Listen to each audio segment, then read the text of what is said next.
बिस्मिल्लाहिर्रहमानिर्रहीम। अस्सलाम वालेकुम नाज़रीन, आज की तारीख़ में दो अहम इंकशाफात सामने आए हैं।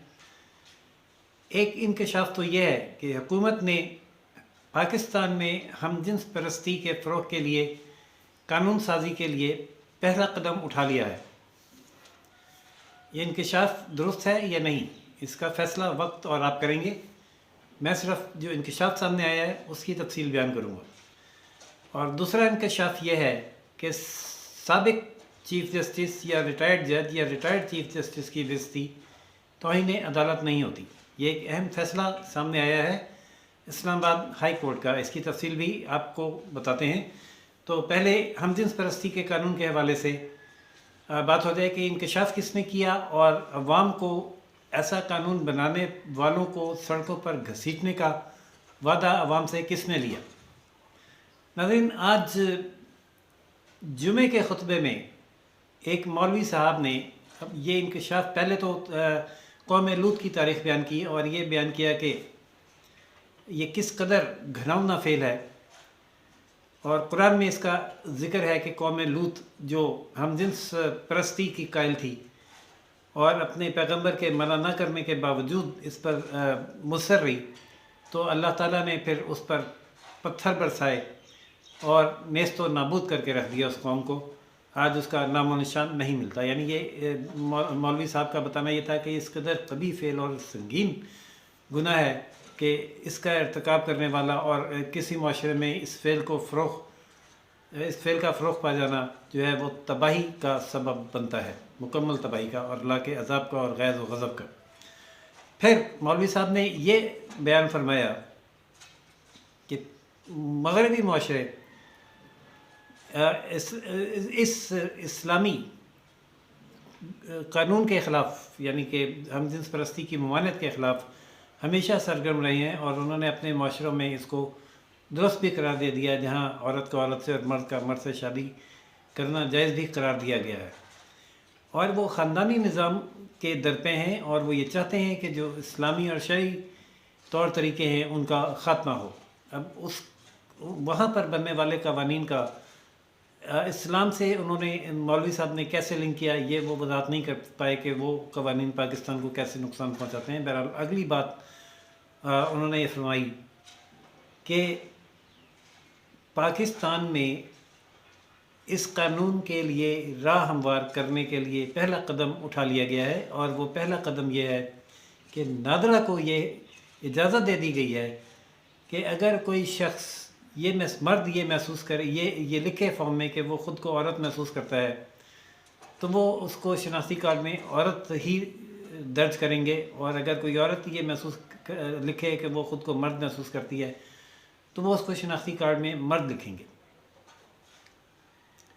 मौलवी साहब के मुताबिक अगर ये कानून बन गया और औरत को मर्द और मर्द को औरत लिखा गया तो फिर शनाख्ती कार्ड के मुताबिक उनकी शादी में और उनके निकाह में भी कोई रुकावट बाकी नहीं रहेगी और इस तरह मर्द की मर्द से और औरत की औरत से शादी की राह हमवार हो जाएगी, जो हमजिन्स परस्ती के कानून की जानिब पहला कदम है।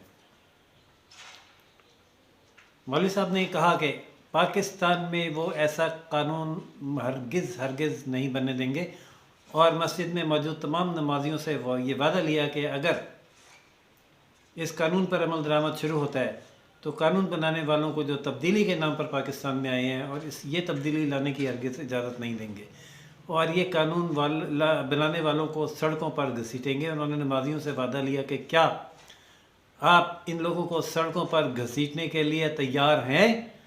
एक नॉर्मल सी गूंज सी बुलंद हुई, जी हाँ तैयार हैं। जिसके बाद सुन्नतों की अदायगी के लिए खुतबा ख़त्म कर दिया गया और जुमे की नमाज़ अदा की गई। नाज़रीन, लेकिन मेरा ख़याल ये है, बल्कि ऐसा ही है कि ये जो नादरा को इजाज़त दी गई है वो किसी भी औरत को मर्द और मर्द को औरत लिखने के लिए नहीं दी गई, बल्कि ये सहूलत ख्वाजा सराओं को फराहम की गई है क्योंकि उनका शनाख्ती कार्ड नहीं बनता था और जिन्स के खाने में ये कन्फ्यूजन थी कि क्या लिखा जाए। तो ये इजाज़त दी गई है कि कोई ख्वाजा सरा अगर वो ख़ुद को औरत डिक्लेयर करता है तो औरत लिखें और मर्द डिक्लेयर करता है तो मर्द लिखें। اور خواجہ سرا، ہاں یہ ہو سکتا ہے کہ جب خواجہ سرا نے خود کو عورت لکھ دیا تو پھر اس کی مرد سے شادی ہو سکتی ہے، اور اگر وہ اس میں مردانہ خصوصیات ہیں تو وہ شادی پھر مرد سے مرد کی ہوگی، اور اسی طرح مرد اگر ڈکلیئر کر رہا ہے کہ میں عورت ہوں خواجہ سرا، اور وہ عورت لکھا گیا تو مرد لکھا گیا تو اس کی شادی عورت سے ہو جائے گی، اس طرح وہ عورت کی شادی عورت سے ہوگی۔ کچھ تو پہلو بہرحال نکلتا ہے اس میں اس خامی کا، لیکن اگر ہاں اس میں وضاحت کے ساتھ خواجہ سرا مرد اور خواجہ سرا عورت لکھا جائے تو پھر یہ مولوی صاحب کا خدشہ جو ہے وہ ایڈریس ہو سکے گا۔ نہ معلوم اب آگے چل کر یہ معاملہ کیا رخ اختیار کرے گا۔ بہرحال جو پتہ یہ چلا کہ علماء ہیں، یعنی مذہبی رہنما یا پیشوا جو ہیں، جو وہ مساجد میں اپنے جمعے کے خطبوں میں اس قانون کے خلاف کہ خواجہ سراؤں کو شناختی کارڈ میں مرد اور عورت لکھا جائے سرگرم عمل ہو چکے ہیں، انہوں نے راہ ہموار کرنی شروع کر دی ہے۔ وہ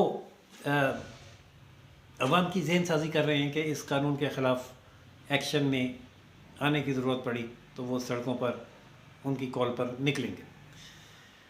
کیا ہوگا آگے چل کر؟ حکومت یہ قانون روک دے گی، واپس لے گی، یا علماء پھر حکومت اور علماء کا آپس میں ٹاکرا ہوگا؟ ناظرین آنے والا وقت بتائے گا۔ یہ بات کس حد تک درست ہے؟ پاکستان کیا واقعی ہم جنس پرستی کی طرف جا رہا ہے، یا ان بنیادی انسانی حقوق کے تحت ایک محروم طبقے کو، خواجہ سراؤں کو یہ حق دیا گیا تھا کہ وہ خود کو مرد یا عورت ڈکلیئر کر کے شناختی کارڈ بنوائیں؟ یہ درست ہے یا نہیں ہے؟ یہ وقت بتائے گا، اور یہ فیصلہ آپ خود کریں۔ میں چلتا ہوں اگلی خبر پہ۔ اگلی خبر یہ ہے کہ جناب ایک شہری نے درخواست دائر کی تھی محترمہ مریم نواز صاحبہ اور سابق وزیر اعظم شاہد خاقان عباسی کے خلاف توہین عدالت کی، جس میں انہوں نے یہ موقف اختیار کیا تھا کہ ان حضرات نے سابق چیف جسٹس ثاقب نثار کے حوالے سے ایسی باتیں کی ہیں جو توہین عدالت کے زمرے میں آتی ہیں، اس لیے ان کو توہین عدالت کا شوکاز نوٹس جاری کیا جائے اور توہین عدالت کے قانون کے تحت کارروائی عمل میں لائی جائے۔ اس کی آج ابتدائی سماعت تھی، اور یہ دیکھا جانا تھا کہ کیا یہ واقعی توہین عدالت بنتی ہے یا نہیں بنتی۔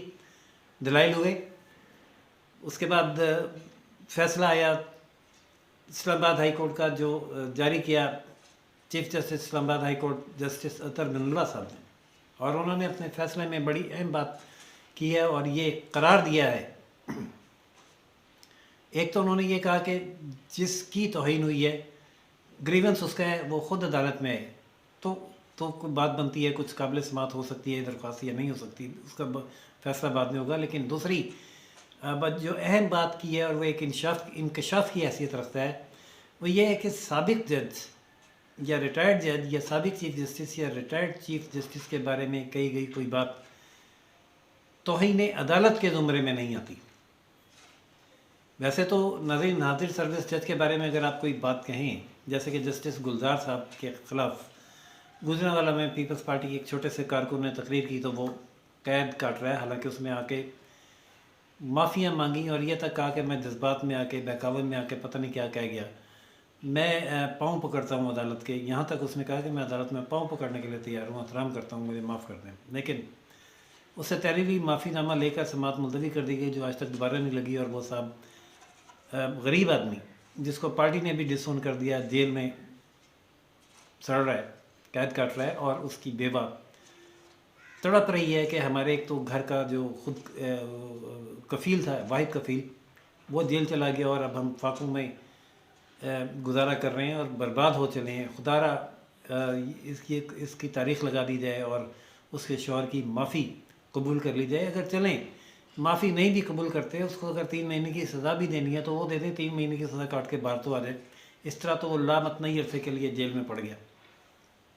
تو بات ہی ہو رہی تھی کہ جیسا کہ حاضر سروس جج چیف جسٹس گلزار کے بارے میں جب ایک شخص نے بات کی تو وہ تو توہین عدالت ہے اور وہ جیل میں ہے، لیکن یہ اب اسٹیبلش ہو گیا، پہلے سمجھا یہی جا رہا تھا جج چاہے حاضر سروس ہو یا ریٹائرڈ، اس کے بارے میں کوئی بھی بات، ایسی بات کیا جانا جو توہین کے زمرے میں آتا ہے، وہ توہین عدالت بھی ہوگی۔ لیکن آج یہ طے کر دیا گیا ہے اسلام آباد ہائی کورٹ کی جانب سے کہ سابق یا ریٹائرڈ جج یا چیف جسٹس کے بارے میں کی گئی کوئی ایسی بات توہین عدالت کے زمرے میں نہیں آتی۔ لہذا مریم نواز اور شاہد خاقان عباسی اپنی باتوں اور پریس کانفرنسز کے باوجود تو اس خطرے سے مبرہ ہو گئے کہ ان کے خلاف کوئی توہین عدالت کی کارروائی की जाएगी। अब जो सो मोटो एक्शन है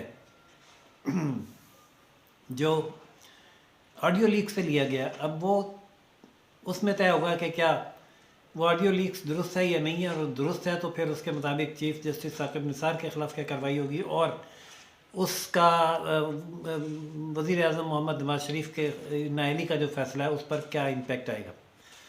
और अगर वो दुरुस्त नहीं है तो फिर अहमद नूरानी साहब के ख़िलाफ़ तो इन्हें अदालत के तहत कार्रवाई होती है या कोई और कानून पर लागू होता है। बहरहाल अहमद नूरानी साहब तो मुकम्मल तौर पर तैयार हैं इसको साबित करने के लिए कि उनकी ऑडियो जो है, ऑडियो लीक उन्होंने जो की है वो बिल्कुल दुरुस्त ऑडियो है, जेन्युइन है, और इसमें किसी किस्म की कोई टेम्परिंग या एडिटिंग नहीं की गई। नाज़रीन, पीर के रोज़ समाप्त होगी, उसकी जो भी सूरत हाल सामने आएगी उससे आपको आगाह करेंगे। नई अपडेट आने तक के लिए इजाज़त दीजिए राशिद हबीब को, और देखते रहिए Roshan Pakistan news channel. Like, subscribe और शेयर करना ना भूलिएगा। अल्लाह हाफ़िज़।